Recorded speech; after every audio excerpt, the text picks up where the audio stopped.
पूछा कि ये कुर्सी क्यों हटा दी गई, क्यों व्यवस्था परिवर्तित किया गया है, तो कुछ बोल नहीं पाए। तो फिर मैं चुपचाप बैठ गया। बैठने के बाद जैसे कार्रवाई शुरू हुई, तो कार्रवाई जैसे ही शुरू हुई तो मैंने कहा कि पहले कार्यवृत्ति की कापी हम लोगों को दे दीजिए, ताकि अगली कार्रवाई के लिए पुष्टि करके उसको आगे बढ़ाया जाए। तो कार्यवृत्ति भी नहीं तैयार थी, न कार्यवृत्ति मिली हमको। फिर मैंने कहा कि ऐसा है कि हमको 5 मिनट का समय दे दीजिए, हम बोल करके यहाँ से अब जाना चाहते हैं, क्योंकि यहाँ अपने आप को मैं बहुत अपमानित महसूस कर रहा हूँ। इस पर मुझे समय मिला बोलने का। मैं जैसे ही माइक लेकर के बोलना चाहा, मैं पहले बैठक को मैंने संबोधित किया, सभी सम्मानित सदस्यों को सम्मानित करने के बाद मैंने कहा कि देखिए, आप जनप्रतिनिधि हैं, जनता आपको चुन करके भेजती है, इसलिए कि आप जनता के बीच जा कर के काम कराएंगे। लेकिन जब आपके अधिकार का हनन हो जाता है तो आप काम नहीं करा पाते और जनता के बीच आप जवाबदेह नहीं हो पाते हैं।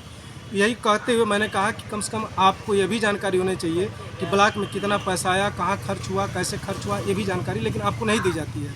लेकिन मुझे आरटीआई के तहत मिला है, उसके तहत मैं आपको बताना चाहता हूं कि वर्ष 21-22, 22-23 में लगभग 2.5 करोड़ रुपया राज्य वित्त और केंद्रीय वित्त का धन आया था। उस धन से केवल 2 करोड़ रुपया का स्ट्रीट लाइट लगाया गया पूरे ब्लॉक के अंदर। लेकिन आपको यह पता नहीं होगा कि वो लाइट वास्तव में लगी है कि नहीं लगी है, कहाँ लगी, ये आपको जानकारी नहीं होगी। फिर मैंने कहा कि 1 करोड़ 41 लाख रुपया खड़ंजा रिपेयरिंग पर खर्च किया गया है, लेकिन आप सभी सामान्य साथी बताइए कि किस गांव में खड़ंजा रिपेयर हुआ है। रिपेयर भी 2-4 हुआ है, तो बाकी पैसा डकार लिया गया है। इसके बाद मैंने कहा कि माननीय वीडियो खंड विकास अधिकारी महोदय, ये बताइए हमको कि 19 दिसंबर 2019 को ये ब्लॉक कैंपस कोपागंज जो है टाउन एरिया में मर्ज हो गया।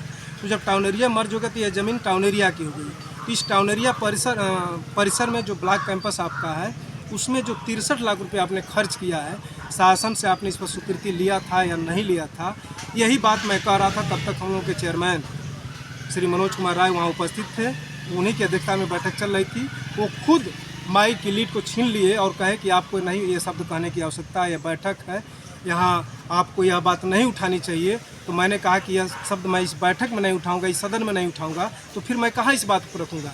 इसी बात पर उनके 2-4 साथी और जो थे, जो न उस सदन के पदाधिकारी थे, न सदस्य थे, न मेंबर थे, वो आए और ज़बरदस्ती मेरे हाथ से माइक को छीन करके लेके चले गए, जिससे मैं अपने आप को बहुत अपमानित महसूस किया।